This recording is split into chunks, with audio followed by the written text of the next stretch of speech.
Hi everyone. Our subject today is about marital custody, which means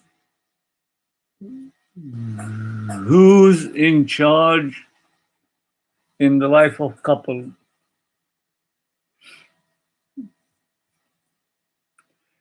This is a very famous and controversial verse dealing with the issue of women, whereby was and is largely misinterpreted and misused for distortion reasons of the Quran and Islam in a subjective issue whereby women are the center of all this controversy. The verse is 34 in Surah 4. It says, men in plural are protectors and maintainers of women and overseers over women, wherewith Allah has given the one more than the other, and by reason of that which they spend from their means. Therefore, the righteous women guard what Allah orders them to guard.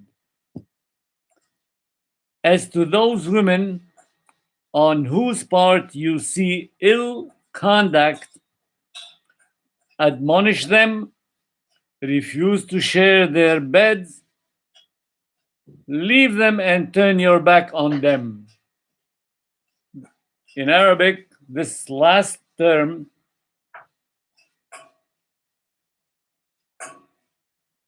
is in one word, daraba. But if they return to obedience, seek not against them any means. Now, the best example to understand this subject in this verse is Prophet Muhammad himself, the one we all love and imitate. When he first married Khadija, the business woman who contained him, who supported him and employed him to later on run her business as her husband. But eventually she remained the boss. She's the owner of the business. In this moment, who oversees who? Just imagine for a second who was in charge and who oversees who, practically, and who protects and maintains who. Of course, Khadija oversees, protects, and maintains the well-being of Muhammad and the family, actually, because they were married and they have children and so on for about 25 years. But she's a woman. She's not a man. How could that be, since the scholars understood that that verse concerned man to be the boss? This explains the logical fact that the word man in plural, M-E-N, does not mean properly males. As the Arabic language is so rich in vocabulary, the word man in plural here means the verb root word of rajala, which means stand up, like when we say stood firm, stand firm. That is, stood up firm. Practically, it could be a male or a female. I mean, that person could be a male who stood up or a female. Both can do that.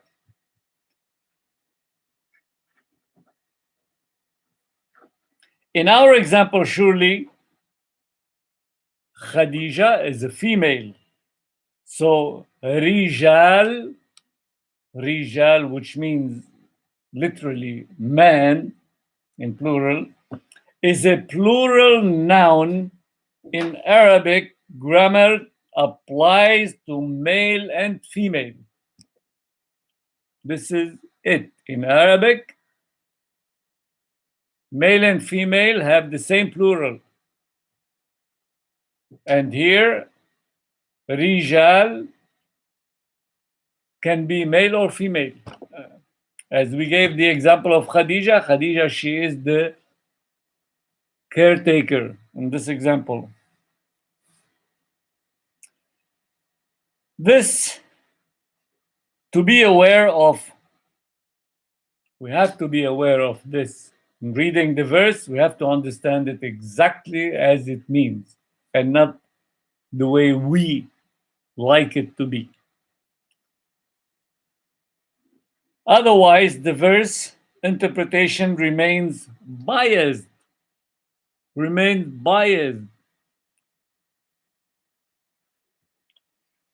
As for the word daraba in the verse in Arabic, daraba, interpreted commonly like beat or slap, maybe, is what Allah never wanted or approved.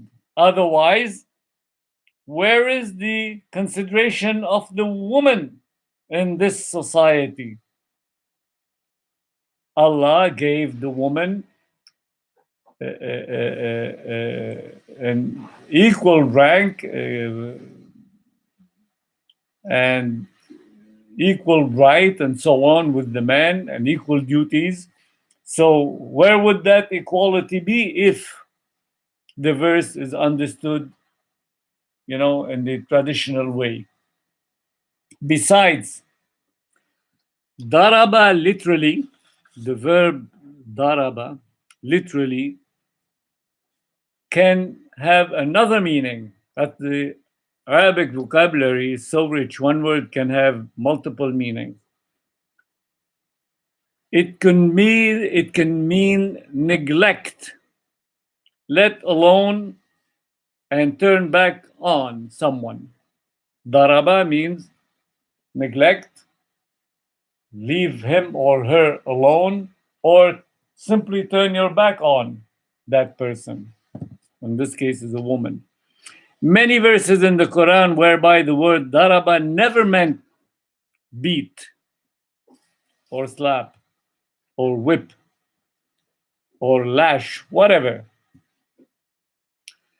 So many verses, like verse 24 in Surah 14, it says, "See you not how Allah set forth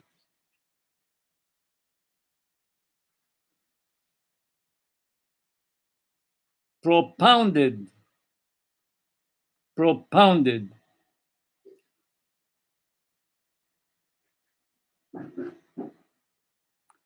a parable, a godly word as godly tree." That's another verse. It means both. It means like God gave an example using in Arabic the word daraba. So it doesn't mean necessarily beat. I have another example, like and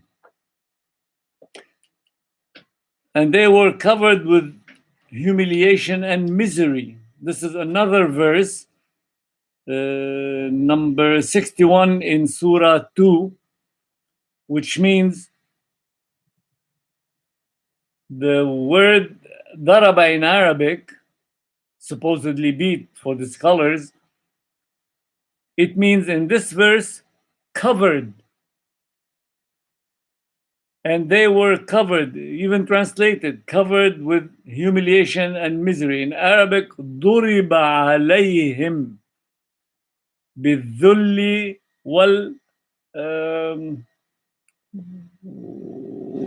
الذُّلْ وَالْيَأْسِ. Even in verse 101 in Surah 4, It says, and when you are journeying in the earth, when you are journeying in the earth, which means traveling in the land.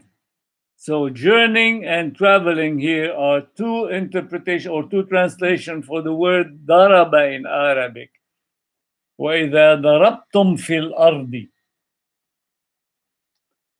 Finally, the verse 160 of Surah 7, it says, and we revealed unto Moses when his people asked him for drink. You know the story. His people asked Moses, well, we want to drink, we have no water, and blah, blah, blah. So God told him, smite the rock. Smite the rock with your rod. So God uses the word in order to make us understand that it's an action of like strike or smite or something like that. Uses the word rod, which means a tool, something with which you can strike or smite or hit the rock. Unlike the verse with the woman, God said, "Udribuhunna," which means leave them alone, neglect them, or turn your back on them, ignore them, something like this, or even more, a little bit more, but never slap or hit or whip or whatever. Here the verb smite needed a rod. So Moses could not smite the rock if he didn't have the rod. And Allah said, smite with rod. So here we can understand that this verb daraba in Arabic, it means really some violent action if you want, but it takes a rod to do so, or a stick. In the case of our subject with women, Allah simply said, وَاضْرِبُوهُنَّ in Arabic, and he added up no tools to do so. No tool was indicated to do so with. So it means that the thing is a reaction with no tools. It cannot be otherwise, especially that the verb root word daraba has many meanings, as we said, one of which is turn your back on and neglect and so on.